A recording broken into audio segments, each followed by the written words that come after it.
My name is Tom Campbell, and I am not running for any public office, and neither will I say anything bad about anybody else in this room. A lot of people don't realize this. I'm going to tell you a secret. Patrick Woody is from Paramus, New Jersey. It took one heck of a long time with elocution lessons to get him to speak right. I have to tell you from a point of personal privilege how wonderful it is to be here and to see the rural center resurrected from the ashes of the phoenix.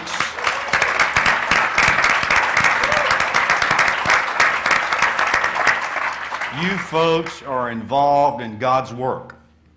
And I got to tell you that I applaud Patrick and Barry and this board and each of you for what you are doing because it's important to the state of North Carolina, not just to the people who live in your immediate areas, but to the entire state. And this organization is the voice of rural North Carolina, and I'm glad to see it restored to that voice. And Patrick, I've got a recommendation for a new motto for this organization: proud of our past, excited about our future.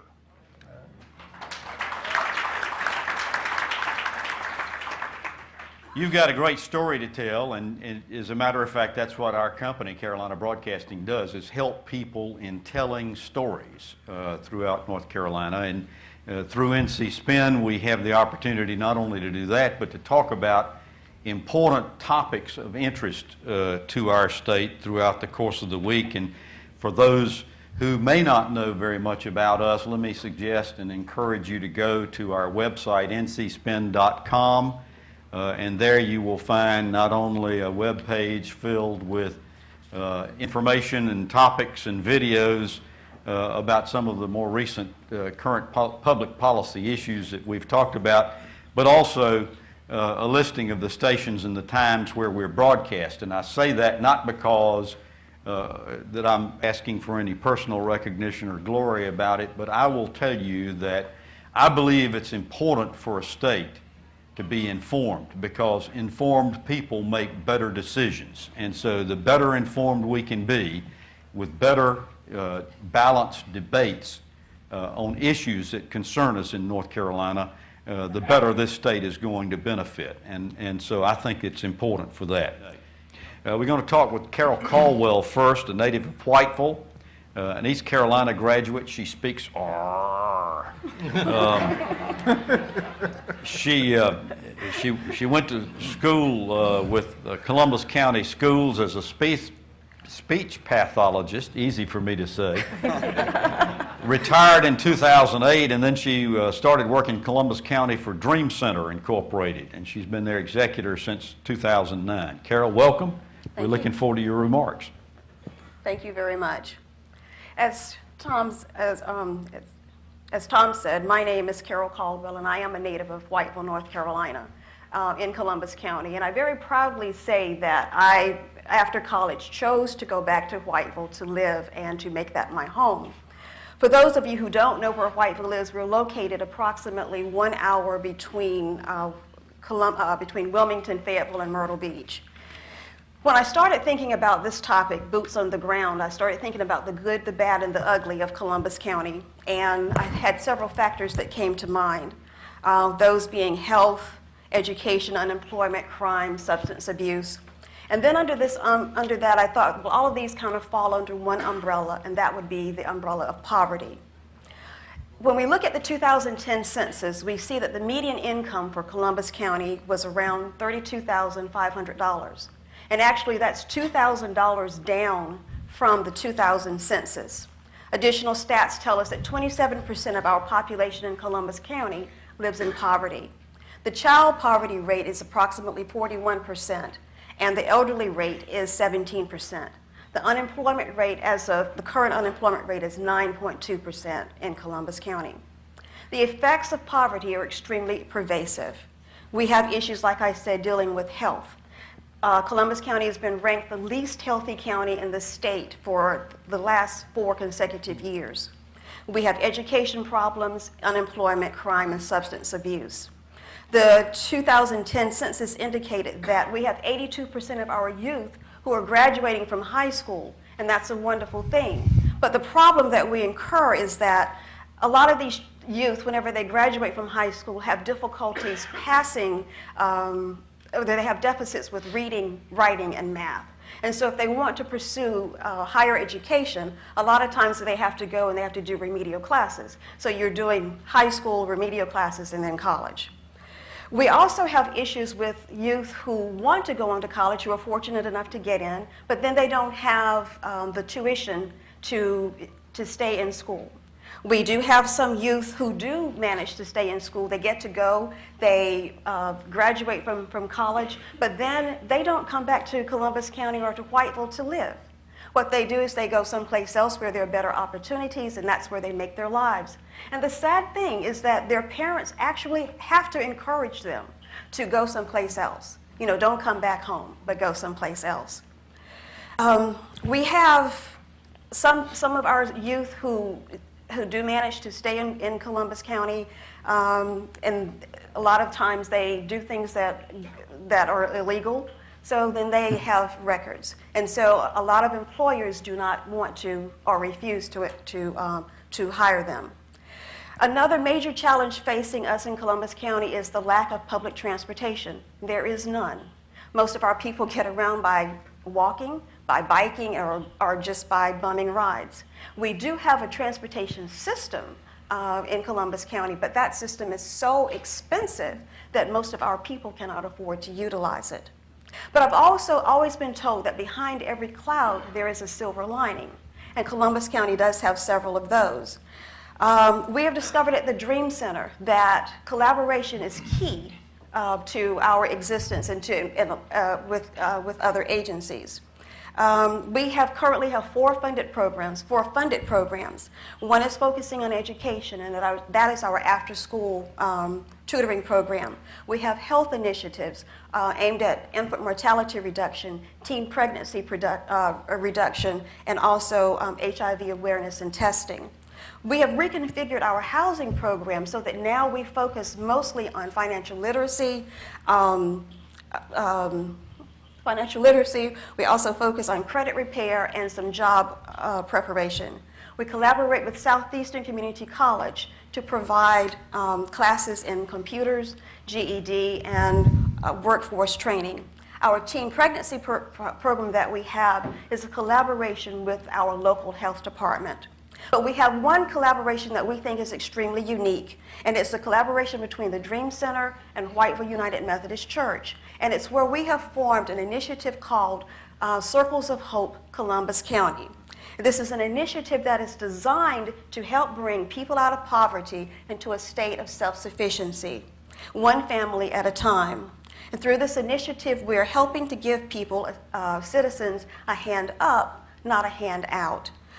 People in poverty, our participants, they are deliberately known as circle leaders. They participate for 14 weeks in classes dealing with helping them to develop goals, learn to establish networks and things of that nature. And then after the 14 weeks, they are paired with a middle class allies or mentors who work with them for an additional 18 months. And these folk, the circle leaders and the allies, they essentially are spending 2 years working together to do this. We have seen a change in the mindset of some of the folk in Columbus County as a result of this.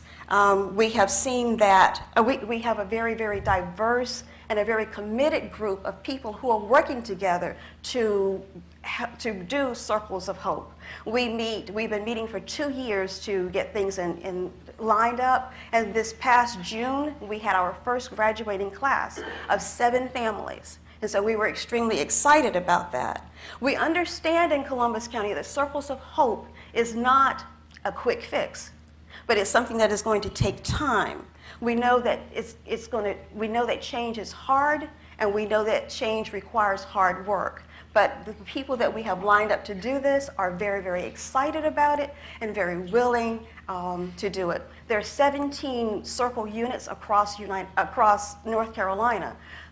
Columbus County has the only one in eastern North Carolina. So we are very proud of what we're doing. I think we're going to find out more about that. Okay. I'm going to call time on you. Let me just tell you that in advance, I told these folks I'm giving them 5 minutes, and I'm going to stick to 5 minutes. Carol, your 5 minutes is up. Okay. I love you, but your 5 minutes is up. I'm sorry. Time is time. I'm used to operating on a time schedule. The TV show, we have 28 minutes and 26 seconds, and that's it. John Chaffee is our next presenter. He's president and CEO of North Carolina East Alliance. He started out as executive director of the Pitt County Economic Development Commission, went to the North Carolina Biotechnology Center as their Eastern Regional Office Director, and he was named CEO of North Carolina's Eastern Regional Alliance in 2009 and became the CEO in January of this year. John? Thank you, Tom. Delighted to be with all of you this morning. I'm an urbanite trapped in a rural environment. I grew up in San Juan, Puerto Rico, St. Louis, Missouri, Washington, D.C., and then I moved to a very rural area called Chapel Hill, North Carolina. But we moved for jobs. Ended up moving east.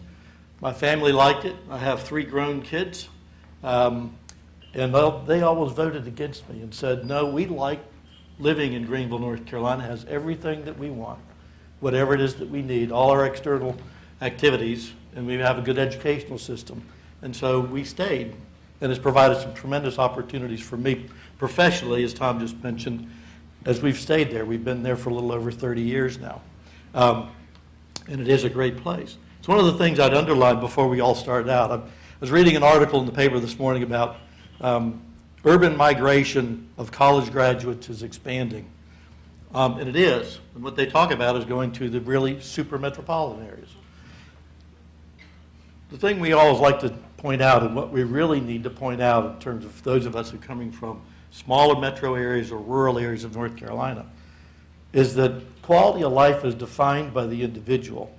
It's not defined by the news media or the group as a whole. You really have to think about, so what is it that's driving an individual personally in terms of their quality of life? We do find many people that move to the big urban centers simply because they think that's where they have to go to be able to get a job. In many instances that may be true, but it's not always the case. I work in a defined rural area, as they say, eastern North Carolina, but really we're a mini-city region. We have a number of small cities, small metropolitan areas, micropolitan areas, and some very rural communities that we serve. And so it's not a one-size-fits-all in terms of how we've approached economic development in our region. I would consider us to be a non-traditional regional economic development organization. We spend an awful lot of our time over the years focused really on terms of community development, working to actually help our communities improve their competitive circumstances so that they actually can retain the companies that they already have, as well as to recruit new ones or create companies in their own communities. And we've had very rural communities that have done all 3 of those. Jones County, for example, took advantage of our programs and did very well. And they appealed to startup companies and also companies that came out of the urban areas and said, you know, we'd really like to locate between Jacksonville and New Bern, and Jones County is a good place to be able to do that. So part of that is a matter of recognizing what are our opportunities in context of our region. As somebody said earlier, in terms of it's the rural-urban connectivity that's really important for you to realize as you're thinking about what is it I need to do in my community to capitalize on opportunity. You think about it's your context within your region, your individual assets in combination with your regional assets, and how that gives you a unique selling proposition. And that's what we're about in eastern North Carolina. I'm thinking about in terms of the way the state markets North Carolina. I've not seen too many pictures of the skyline of Greenville in North Carolina's marketing activities. There really isn't much of a skyline except for the university skyline. And so it's important for us to think about, so how do we go about our public relations? For me, one of the things we've undertaken in our region is we have to be the voice of our region. It's important for us to get out and create our message of what it is to live in North Carolina, in the eastern part of North Carolina. So we're dedicating an awful lot of time to writing about what it is and pushing that out in terms of media. I've heard a few of you comment that, boy, we sure have been hearing a lot about you lately, or what's going on in the region. It's by intent. Our economy is really very diverse. If you think about the other elements, most people think you go to the mountains to play and you go to the coast to play. And in between, in terms of Raleigh and the coast, is just that farmland in terms of where we grow things. Well, no, not really. We have actually one of the most diverse economies in the state of North Carolina. We do have agriculture, supports our value-added ag, food and beverage and processing, lumber products, pulp and paper, hosts of industries. The defense sector is huge in our region, employs about 90,000 people. Aerospace industry, we actually have the largest agglomeration of the aerospace industry you find anywhere in North Carolina, about 12,000 people. The life science industry, sizable, big biopharmaceutical companies, occupy mostly the western fringe of our region, very important for us. Motor vehicle assembly and parts manufacturing, industrial machinery. Some people make machinery that they sell to the other companies, the large companies here. So it's a very diverse area. So diversity is important for us, and we want to communicate that. The other is innovative. When you lack resources, you have to be innovative, because you have to think about, how do I go about getting this done when I just don't have money flowing out of my pockets? You have to collaborate with one another. And that's a part of what we've been celebrating, what we have to do. I think it's important for the Rural Center to be here, is to celebrate what we do. It's more important that we communicate what we do and what we have to offer. So I'm going to give you a couple of comparisons. Quickly. To think about. Thank you, Tom. I'll run on until they come back to questions. If you go through and you look at the comparison between Raleigh and Greenville, 67% is single in Greenville, 55% in Raleigh. Density, 2,440 people per square mile in Greenville, 2,834 in Raleigh. 64% growth in Greenville between 1990 and now, 73% in Raleigh. Asian population, 2.6 versus 4.3. Median age, 26 in Greenville, 32 in Raleigh. Female population, 55% versus 52%. PhDs per capita, number 2 is Greenville, number 3 is Raleigh. The growth rate over the last, since 2010, Greenville ranks 3rd overall in the state of North Carolina. Raleigh ranks 1st. If you look at it in terms of urban vibe, I'd say based on those statistics, you'd want to move to Greenville, North Carolina. Thank you for that message from the Greenville Chamber of Commerce.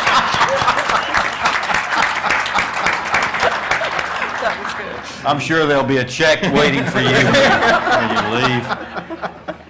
Our next presenter is Jennifer Gregory. She's a native of Vance County. She serves as Director of Family Resources and Special Projects at the Franklin-Vance-Warren Opportunity, Inc. She is a graduate of the Rural Economic Development Institute, leadership coach for Golden Leaf, Dan Gerlach, you like that, and is part of the Center for Creative Leadership. Jennifer. Thank you, Tom. Good morning, everyone. Patrick, thank you for having me here. Although I'll admit, when you first invited me to be on the panel, I felt sure I was filling some sort of quota. And then when I read the bios of the other panelists, I started humming, one of these things is not like the other, because they're all so distinguished, and I couldn't imagine what I could contribute to the conversation that they don't already bring to the table. And then my dear friend and mentor, Dr. Burwell, told me last night, baby, speak your truth. Speak what you know. So as a community action professional, Franklin-Vance-Warren Opportunity Incorporated is a community action agency. And as a community action professional, unfortunately, what I know better than anything else is poverty. And as the Family Resources Director, unfortunately, what I know more than anything else is the impact of poverty on families in our community. And so I don't have the answers. We need answers in rural North Carolina about how to fix our economy and how to get jobs here. I don't have those answers, but I can tell you this. I have 2 plugs. One, the answer is going to be comprehensive. It's going to require that we have new voices and diverse voices at the table. Diverse voices in the choir will make the siren song of our success even more beautiful. So let's diversify the voices at the table. And again, a plug for community action. There are over 30 community action agencies in the state of North Carolina. I encourage you, if you're not already partnering with the CCA, CAA, go back to your community and find your community action agency and get them to the table, because we speak for the people that we labor for. So that's your encouragement number one. What I also can tell you, since I can't tell you how to fix our problems, I can tell you why we need to fix our problems. So we're all here today to talk about economic development, how to stimulate the economy in North Carolina, particularly in our rural communities. But what are we doing that for? Do we want to increase our tax base? Absolutely, of course we do. Do you and I, as homeowners and real estate investment holders, want to increase property values? Absolutely we do. But I propose to you that that's not why we labor in economic development every day. The sad fact that is in the state of North Carolina, 1 in 5 of our children suffer from food insecurities. And in rural communities, that's 1 in 4. So those are numbers that I'm spitting at you, like numbers that you've seen on the chart. So to put that in perspective, can I get the 4 lovely North Carolinians at this table to stand up for me? Right here at this table. Okay, now 3 lovely and 1 well, 3 lovely in this guy. 4, now imagine they're 5 years old. You pick which one goes to bed hungry tonight, because one of them will, right? You can sit down. Not even going to bed hungry tonight, but while we sit in this glorious banquet hall and they're bringing out food because I can smell it, there's a chance that 1 in 4 rural North Carolina children are hungry right now. And I propose to you that that is unacceptable. Not in the Old North State, not in my home, right? Amen. Right. That's why we labor. That's why we recruit industry, right? That's why we promote small business. That's why you and I go to work every day. So I say I'm a community action professional. That means I'm a foot soldier in the war on poverty. So right now, I draft you all to become foot soldiers in the war on poverty. You go back to your office, I don't care what your title is. If you're the president, if you're the economic development officer in your county, if you work for the state government, your new job is change agent. That's what you do when you go to work. I don't know if you answer to a board, your workforce development, if you answer to constituents, if you answer to our friends down the street in the state government. I propose to you that henceforth you answer to that 1 in 4 in rural North Carolina that could be hungry right now. That's who you answer to. That's who you labor for. So while strategy is great, and we need to strategize, and there's something to be said for a 5 and a 10 and a 15-year plan, I propose to you that there is an urgency to the work that we do. Because if one child in North Carolina goes to bed hungry tonight, we have to light a fire under our own behinds, right? And get a new motivation behind what we do. People, we don't have time to get this wrong. We have to get it right, and we have to get it right now. Very good. Thank you. Happy?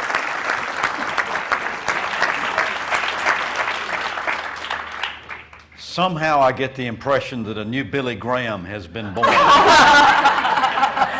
I will right preach here. for 4 kids, yes. You know, just as a tip from somebody that does this, if you can just loosen up a little bit, get a little more enthusiastic about your message, I think you're going to be all right. That's right. Wow. Thank you. I'm delighted to be able to introduce Juvencio Rocha-Peralta because I just love pronouncing his name. Juvencio. He's a native of Veracruz, Mexico. He is the executive director and founder of the Association of Mexicans in North Carolina, headquartered out of Greenville. He's on more boards and commissions than just about anybody that you can think of, but he brings a very unique perspective. And Juvencio, I am very delighted to introduce you. Thank you, Tom. It's a pleasure to be here this morning with you, and it's a pleasure to accept the invitation from the Rural Center to be on this panel. I think we are in a great position, and I think see the work the Rural Center has done for so many years, and I think we're moving in the right direction. Just to begin my remarks, I've been in North Carolina for 34 years. I would say North Carolina is my second home. Came to the States when I was 16 years old and grew up in rural North Carolina. But I begin to say to you, as we You know the numbers of the population that look like Maceo has grown for so many years, and you probably know, but I'm just going to give you little numbers here that I think to refresh our memories. Since 2000, the Latino population has grown in the state of North Carolina 4.71%. By 2010, the Latino population has grown from 8.39 in the state of North Carolina. Has made North Carolina the 6th state in the nation with fast-growing Latino population. And today, the population is 8.39 to 8.6% from 2010 to 2011. What do tell us those numbers? What those numbers, give us to reflect? Growing up in eastern rural North Carolina, from Duplin County to Pitt County to Lenoir County, Wilson County, and other those counties in eastern North Carolina, we have seen the growth of this population, but I don't think it's so we have seen the benefits that this population brings to the state. And I think this is one of the things that we have to start looking at, since we know and we recognize that the Latino population are the youngest populations in our state, and the population that's really growing in economics, but also growing in numbers. Because we are young, we are a very young population, and I think the population is one of the populations that's going to take care of us down the road.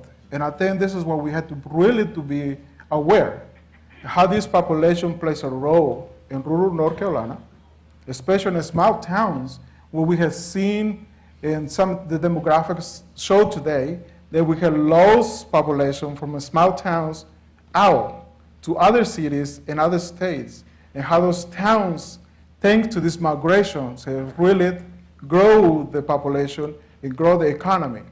And I can just share some of the towns that has over 20% population within the Latino community. We're talking about towns in rural North Carolina that have 500 to 1,000 people. Then now the Latino population, if it weren't for the Latino population, those small towns has disappeared from the map. Mm-hmm. And I think it's important to recognize that. On top of that, one of the things that we had to be very conscious about is also this population brings economic growth. And when we say economic growth, now we just only see this population working in the agricultural industry, in the construction and service, but also this population is creating jobs. And I think that's what I think we had to really look into, and we had to understand and analyze the greatest things that the Latino population brings to our state when economic growth is small businesses, how we can utilize their resources, the human capital that brings to the state for future of our communities, especially in the small rural towns that we would really loosen a lot of big industries, but now we have to kind of diversify and look at this population as an opportunity for growth, as an opportunity for economic development in the future of the state of North Carolina. Thank you. Thank you.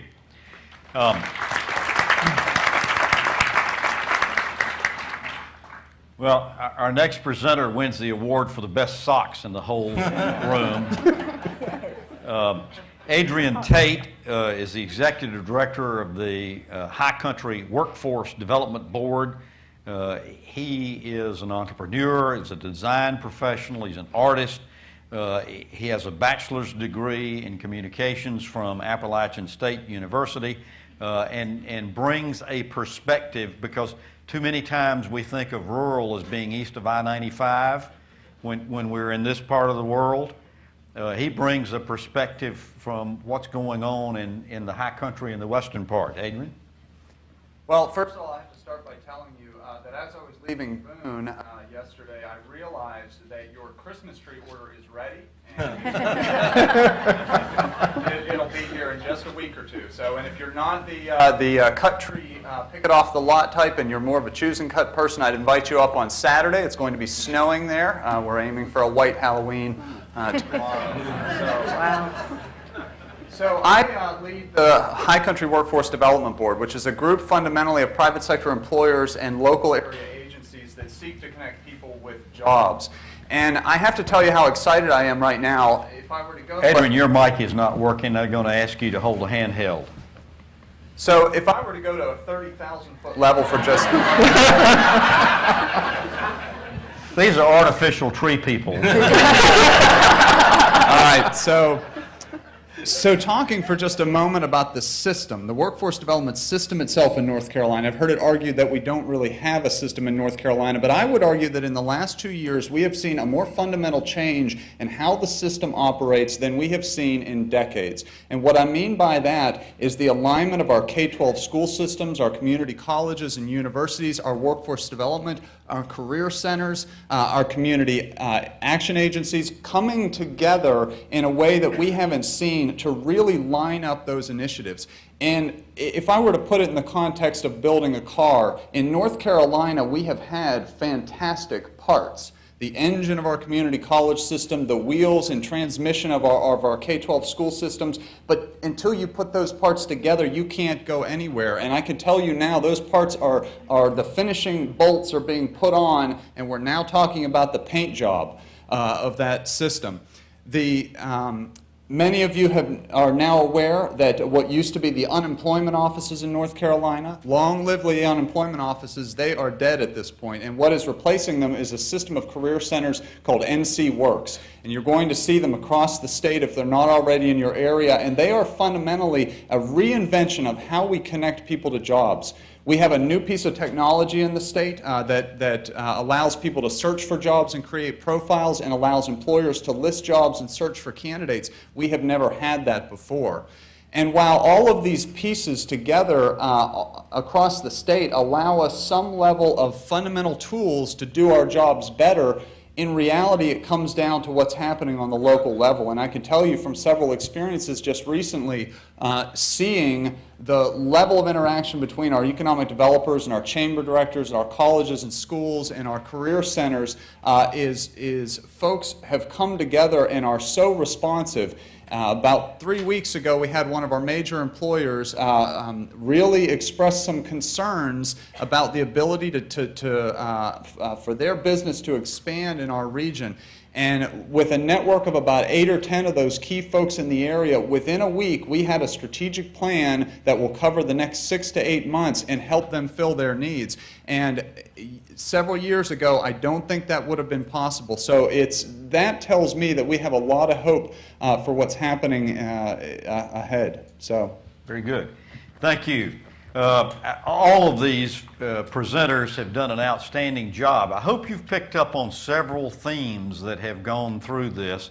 The one thing I have not heard mentioned anywhere in this discussion is government.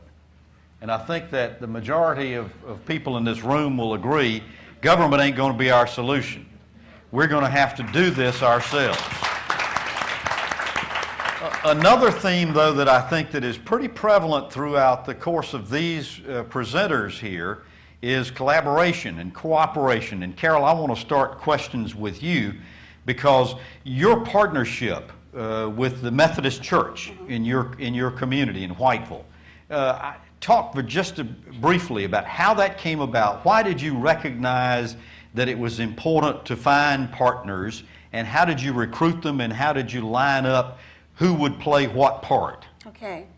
Well, the Dream Center has always known that collaboration is key. That has always been one of our strong suits. Even before I came on as the executive director of the Dream Center, collaboration was something that we've always done. So that's something that was passed down to me. But the collaboration with United Methodist Church is really kind of funny because they came to us because of the reputation that we have in the community. So they called us, and they called me and said, well, we have this new initiative or this new program that we're trying to get off the ground, and we're wondering if you would be able to help us. And so I thought, anti-poverty, yeah, that's what we do. So I said, yeah, that's what we'll do. But I had no idea as to the extent and the magnitude of what this initiative actually does. But since we have been involved in it, basically our whole agency is involved in some way or another. We're always out trying to find people to serve as circle leaders and people to serve as allies. So is it fair to say that a lesson to be taken from this is that there are organizations, churches, civic groups, clubs who are eager and want to get involved in helping their regions, many of them may not even know what opportunities are available or how to go about doing it. So our jobs are to be catalysts to find these people, to seek them out, to tell them what needs to be done, and work together to how to do it. And I will have to say that we do have a very, very energetic and very committed community. And we've done an extensive PR campaign to get our word out, to get our message out. Very It's not good. something that we just kept under the lid. Another message. You've got to tell your story. Don't depend on anybody else to tell it for you. Right. Very good. Jennifer, I want to go back to what you were saying, because I got to tell you, I have thought for many years, in fact, we've had some conversations, many of the folks in this room, there is no excuse for any kid in this state to go hungry. None. And yet, we know that it is happening. Now, so far as it goes, what must we do from your vantage point? How do we go about identifying and getting this hunger problem eradicated in our particular communities, wherever we happen to live? That's a one-word answer. It's jobs. We have to put their parents to work. We can't continue to enable what, at least in Vance County, has been a cycle of generational poverty, where we're looking at families that for 3 generations they've never seen anyone go to work. So, of course, then we have to increase our tax base, because now these children have no choice but to feed at the public trough. It's either feed there or go hungry. And so, in order to raise those families up out of poverty, it's going to require jobs. It's going to require workforce development to train our workforce for those jobs. And then it's going to require what we do so well at Community Action, which is giving them the soft skills and the know-how how to manage the money that they make once they have those jobs, to put it to the proper use. All right, of their family. I want to drill down there, because we could all grow old waiting for jobs in some of our Right. areas. So in the meantime, what do we do? I mean, Carol talked about churches. What do we do to find out and to feed these people who are going hungry? So until their parents get jobs, we want to feed our kids. In your county, there's a food bank. In your county, there's a church who has a food pantry, I assure you. In your area, there's a community action agency who's working to eradicate poverty. You pull up your bootstraps and you put your extra in with someone else's extra, and we make sure that it becomes what these kids need. So we've just got to develop a zero tolerance for hunger. Absolutely. Yeah. And I'll tell you, Tom, from my perspective, I'm a mom, and I have 5 children. And if I have to choose which got 5 I have 5 children, Wow, yes. more. I know, it's so unbelievable. Because I'm only like 17, right? So if I have to choose which... Funny, too. If I have to choose which one of those eats, how do you make that choice, right? Or if you have to choose between food and medicine, or food and new shoes, or food and heat, how do you make those impossible choices? We have to empower our parents, one, to find the resources, because there are resources in our community. That's what we do at Community Action. We take the resource and the need, and we match them together. So we mobilize our resources, and then we support those. And then we have to change the way we look at poverty, because poverty is nobody's fault. I challenge you to find someone who's living in poverty right now, who chose to live in poverty or who wants to be in poverty. They all want to do better. It's our job, as we say in Ready, when everyone does better, everyone does better. So it's our job who know to do better to help them to find better. Adrian, you wanted to make a comment on that. Well, I was just going to say sometimes one problem and another problem actually relate to one another. And I would also point out that the statistics in the country show us that we waste about half of the food, either before it gets to the grocery store or after it gets to the plate and so on. So you start to realize that some of these problems are connected, and when we see them as a system, maybe the solutions sort of lie, within. Juvencio, I want to get back to this situation so far as immigration, particularly with Latinos, because we are seeing larger and larger concentrations, particularly in rural North Carolina. Number one, why? What is it that makes it attractive for these immigrants to decide they want to locate in rural North Carolina? Number two, I want to know, how are they being received? How are they being treated? What's going on so far as, are the communities embracing them, or are they sort of standing off from them? And number three, then, what do we need to do? First of all, Tom, I think one of the things, and as you know, and I think you don't have to tell you, the demand of workforce, it demands hands to work in agriculture. And that's what we have seen. North Carolina is the second state in the United States, it hires and brings people to work in agriculture, especially through the H-2B program. There's a big demand. I think that's one of the reasons.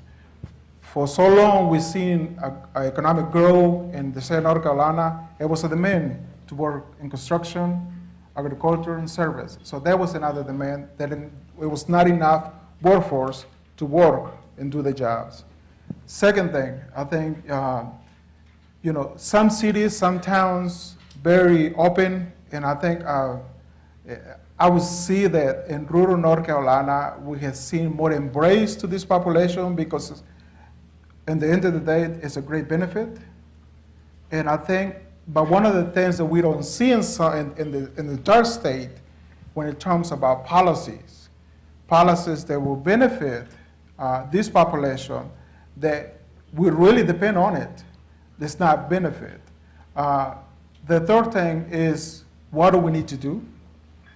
We know that we have a broken immigration for so long. We haven't really done anything on the federal level. We have really, across the state of North Carolina, we have embraced in past administrations this population as a greater benefit of the state.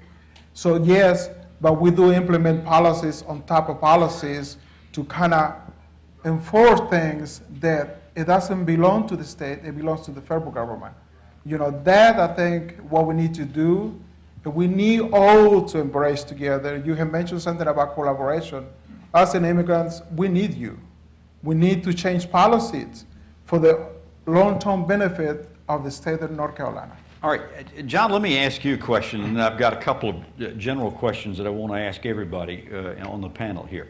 I heard you talking about what's going on, the collaboration between Jones County and Pitt County and Craven County and some of these counties in the eastern region. How do we go about getting some of these counties to participate in regional kinds of economic development efforts when they're saying, well, why bother? Greenville's going to get the jobs anyway. Why bother? Greenville's going to get the money anyway. I mean, how do you get that kind of cooperation? And why is it important for Jones County? That's a great question. And first I'd point out is that, yes, Greenville is getting jobs, but we've seen job growth really across our region and across all those sectors. So if you look at those sectors that are growing, they're very diverse: aerospace, defense, agriculture, value-added ag, life science. It's really pretty distributed across the region. So if our communities look at that, they see there are opportunities, and we talk about our approach to economic development is based on a supply chain model, or looking in terms of, so what's the overall cluster associated with those? And that even though you may have a central company that may be a pharmaceutical manufacturer, and it likely is going to go to a certain community, we have suppliers to those pharmaceutical companies that are located throughout the region. And that's part of the message of getting across in terms of how do you approach things on a regional scale, is even though a company may be in one location, there are supplier opportunities that span a much broader region. I think a growing reality in metropolitan urban areas is that, for instance, Wake County, which just passed 1 million in population, Wake County is beginning to realize we can't handle all the people in Wake County. Mm-hmm. We don't want all the people in Wake County. We can't, our roads are congested, our water systems are being overloaded, our schools are being crowded. It's in everybody's best interest to see some growth going into some of these other counties. Maybe they're going to drive into Raleigh for a job, but it's in everybody's best interest. But speaking about that, and I forget which one of our presenters, and they were marvelous this morning, although I will have to tell you that I came into this meeting sort of confused about a lot of the economic and unemployment, and I'm confused at a higher level now. I thank you very much for your presentation, but one of you talked about roads and talked about jobs. Governor McCrory just recently released a transportation program for the state of North Carolina. Many of these new roads are going to come in rural North Carolina. Thank God it's about time. I know when I served on the Board of Transportation back under Jim Hunt's first administration, you'd come up here to Raleigh and you'd talk to people about building roads like NC 17, US 17, and you just get these deer in the headlight look expressions when you would do that. But he's talking about building these roads. He's saying it's going to cost $1 million. I had a meeting with Secretary Tony Tait with DOT. I said, it ain't enough. It's nowhere near enough. We need more than $1 billion. We need closer to $2 billion in transportation. But here's the $64 question. And you folks out here, I'm going to ask you the same thing.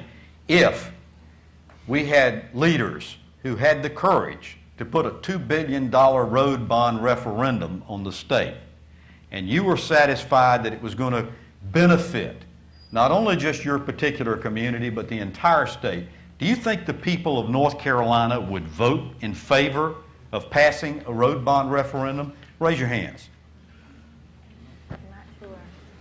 You see, folks, here's the problem. It's like the mayor of Wilmington recently said. What's his last name? White. Bill Saffo, that's it. Bill Saffo said everybody wants new roads, but nobody wants to pay for them. Everybody wants benefits. Nobody wants to pay for them. So I'll ask y'all individually. The group seemed to think nobody would vote for a road bond referendum. Y'all concur? Speak up. With some education. Could we sell it? I think it's with education. And we sold a $3 billion university package back in 2003. Some folks would say that may not happen this time, but I think it goes back in terms of is getting out and making the case that selling it to the folks of North Carolina is there's a return on that investment, and that return comes from immediate job creation when you start building it, and it comes from long-term job growth because it opens up opportunities for more business activity to take place. If you're choking off transportation, if you're cluttering your highways, it is an inefficient way to be able to run business. And I think that's part of what we have to do, Tom. Anybody that's driven the I-40 parking lot or the I-85 parking lot down around Concord can testify to that. Folks, I'm really distressed. We're running out of time, and I'm sorry because I've got lots of good questions written down here, and y'all are turning in some good ones also. But let me see if I can handle just a few of them in the minutes we got left, because the one thing that is hard and fast about this is that these folks over there have food ready, and we must start serving at 12 noon. All right, so Juvencio, a question from one of the people in the audience. How do we get the Hispanic, the Latino population engaged in volunteer opportunities? I mean, let's be real honest about it. One of the things that we are finding as a reality of life is this segment of our population seems to kind of stick to itself. It really doesn't infiltrate a lot of the other volunteer areas, volunteering in schools and so forth. How do we get them involved? You know, that's a great question, John, and those questions that comes to us all the time with our community. And I think, and I do ask the question, I wonder if it is made in purpose and now with a strategy to reach out to this population. It seems like here in the United States, we have a system that has a framework. The framework is work with the traditional population.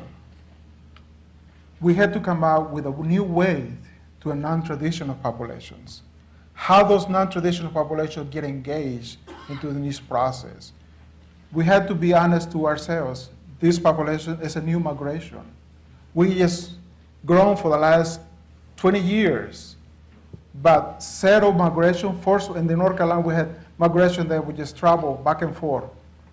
But now for the last 20 years we have seen zero migration. So how organizations like our organizations and other non-Latino organizations we engage? Because we had to also be accountable to how do we open. Do they just need to be encouraged? Yes, or are we just not saying to them, hey, come help us? Yeah, that's right. You know, that's, I think, one of the things we have seen. Sometimes we might have the good intention to them, but it's not a good approach. And right. I think that's what we need to do, is we have to be open to this population, but with a new strategy. Okay. Not with the same traditional strategy. All right, this is for both Carol and Jennifer, and unfortunately we've got about 3 minutes left. The question is, how can we mobilize our young adults to address the issues? The generations that we are seeing, the younger people coming up today, seem to be more disengaged with what's going on than have past generations. How do we get them engaged? I don't know that they're necessarily more disengaged. They're engaging one another in different ways. So we, as the old guard, have to rethink the way we reach out to Wait a minute, the you're youth. suggesting we need to learn something? We need to learn. You and I together, we need to learn. As you mentioned earlier, I have had the remarkable opportunity to work with the Golden Leaf Scholar Leadership Development Program through the Center for Creative Leadership. And I spent 8 months earlier this year working with young ladies that I can only describe as just brilliant. These are college freshmen who are absolutely brilliant. They're all from rural counties. They're passionate about the communities that they live in, and they want to work. They want to put their hand to the plow. They want to make their homes a better place. We have to give them a seat at the table, and not just let them sit at the table, but we have to pass them the mic and let them talk. And we can't we do.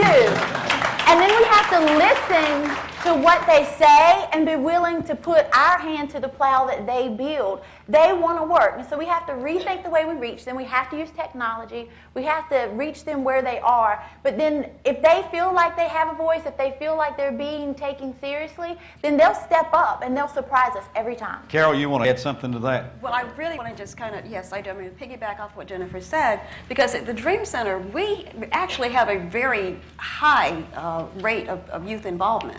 We have youth who come out and they volunteer with us during the summer. We have a summer program that goes on for 6 weeks.